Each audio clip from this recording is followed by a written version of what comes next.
Welcome to my channel medtime.com. I am Prajwal, and in last video we discussed about pathophysiology, introduction about tuberculosis and classification of anti-TB drugs.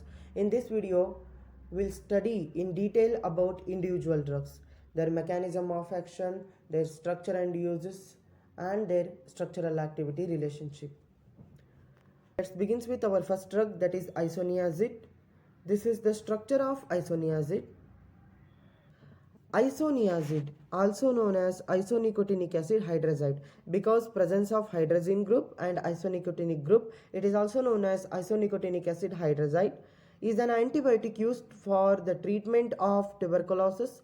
For active TB, it is used together with rifampicin or pyrazinamide and either streptomycin or ethambutol. For active TB, in the sense a TB or tuberculosis is there and it is in active mode, in the sense it is transmitting from one person to another person and it is causing harmful effect. In such a cases, it is given in combination of 2 or 3 drugs. It may be a isoniazid with rifampicin or pyrazinamide, or either with streptomycin or ethambutol.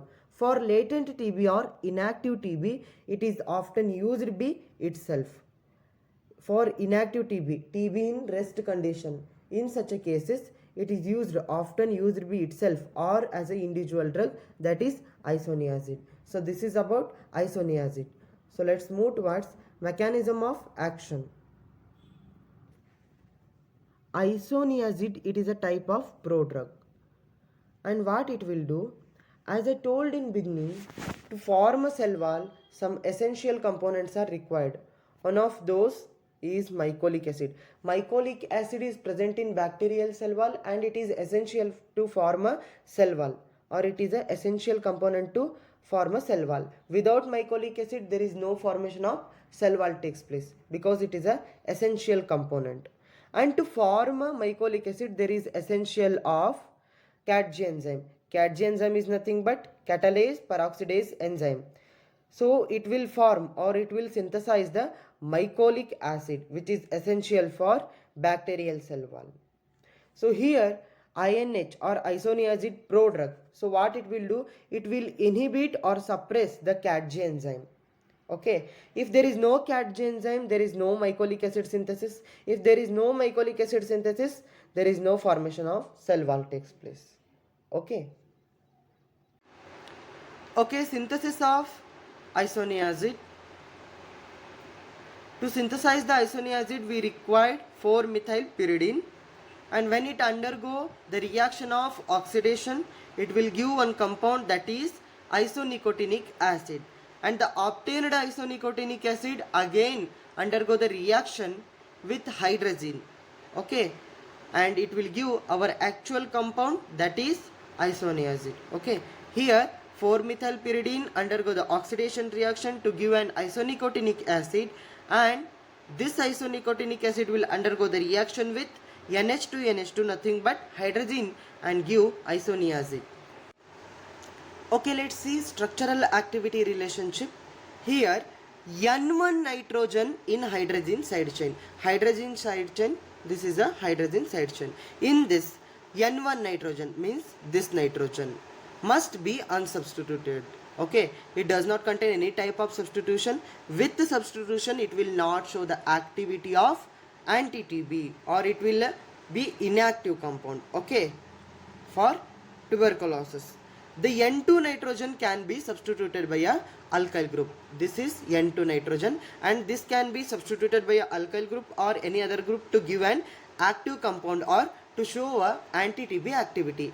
And when side chain is substituted with isopropyl group, then it will give one new compound or derivatives, that is called as iproniazid, and this act as psychomotor, or this will give a psychomotor activity. Okay, so this is about structural activity relationship of isoniazid. So let's move towards our second drug, that is ethambutol. This is the structure of ethambutol. Okay, ethambutol is a medication primarily used to treat tuberculosis. It is usually given in combination with other drugs. So it is also given in combination of 2 or 3 drugs. ethambutol either with isoniazid or rifampicin or pyrazinamide. It is given in combination. It is also used to treat Mycobacterium avium complex and Mycobacterium kansasi, but in such a cases it is taken by a mouth or by a oral dosage forms. Okay, so this is about ethambutol. Mechanism of action. Mycobacterium tuberculosis contains a cell wall which is thick in nature because it is made up of several layers. For example, some outer layer are made up of lipids, then some layers are made up of mycolic acid, then some layers are made up of arabinogalactone, and again some layers are made up of lipids. All these layers, all these components of Mycobacterium tuberculosis cell wall are essential to form a cell wall. If there is miss of any one of this, if there is no any one of this, there is no formation of cell wall takes place, because all are the essential components which involve in formation of cell wall. So like this, arabinogalactone also a component which is present in bacterial cell wall, which is a essential component to form a cell wall. Okay, so how it will form in Mycobacterium tuberculosis? By a process where arabinose will convert into arabinogalactone. Arabinose will convert into arabinogalactone in presence of an enzyme known as arabinosyl transferase. So this enzyme will polymerize the arabinose into arabinogalactone. Okay, but our drug will act on this arabinosyl transferase by inhibiting this enzyme. The drug ethambutol will inhibit this arabinosyl transferase. Because of inhibition, arabinose enables to convert itself to arabinose galactone. Okay, arabinose enables to polymerize into arabinogalactone. If there is no conversion of this, if there is no polymerization of arabinose into arabinogalactone, then there is no formation of cell wall takes place. Ultimately, it will prevent formation of tuberculosis. So this is the mechanism of action of ethambutol. Next, structural activity relationship. Ethambutol abbreviated as EMB, like isoniazid, it is abbreviated as INH, like that it is EMB. The dextroenantiomer is 200 to 500 more active than its mesoisomer. Levoisomer is pharmacologically inert. Structurally, it possesses aliphatic diamine and 2-butanol moieties. You can see it in structure. Aliphatic diamine 1 and 2. These both amines and 2-butanol moieties. This one and this one, 2-butanol moieties. It is water soluble bacteriostatic agent. Okay. So our next drug is pyrazinamide. This is the structure of pyrazinamide. Pyrazinamide is a medication used to treat tuberculosis. For active TB, it is often used in combination with rifampicin or isoniazid, or either in combination with streptomycin or ethambutol. Okay. So for active TB, it is used in combination of 2 or 3 drugs. Those are rifampicin or isoniazid, or either with streptomycin or ethambutol.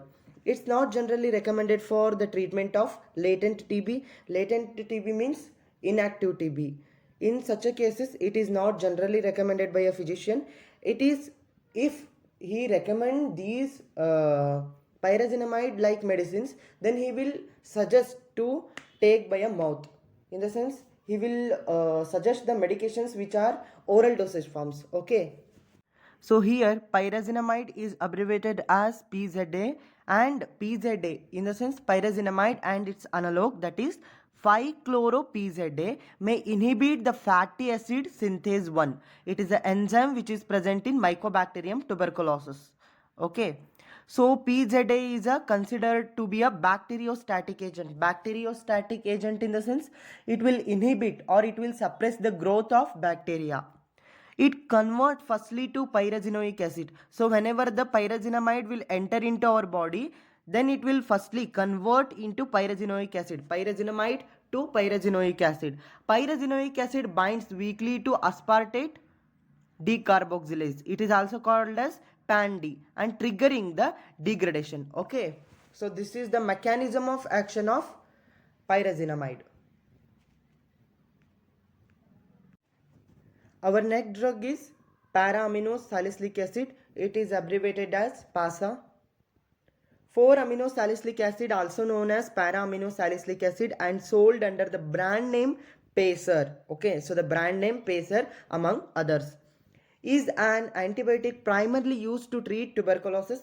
Specifically, it is used to treat active drug resistance tuberculosis together with other anti-tuberculosis medications. So as I told in classification, there are some drugs like first line drugs. So after prolonged consumption, months together, years together consumption of these first line drugs, our body will form a resistance against those first line drugs, and that time those first line drugs were not used. Those will not work as an anti-TB drugs. So that time some drugs are given in combinations, and para-amino salicylic acid also a drug which is given in drug resistance. Okay.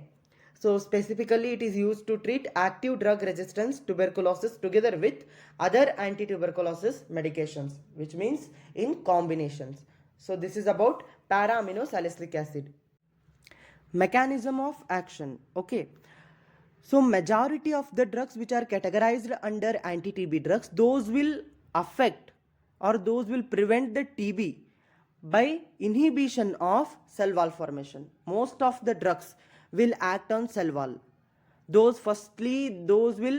drugs which are categorized under anti-TB drugs, those will firstly affect or those will inhibit the cell wall components like mycolic acid or urbinogalactone or fatty acids, and then they will inhibit the cell wall formation. Okay, so like this, para-amino salicylic acid also a drug which will affect or which will inhibit synthesis of one of the component which is essential to form a cell wall, that is folic acid. Okay, so formation of folic acid in Mycobacterium tuberculosis is done by pteridine synthase. So pteridine synthase, it is an enzyme which will bind with para-amino benzoic acid, and these will combine and form a folic acid.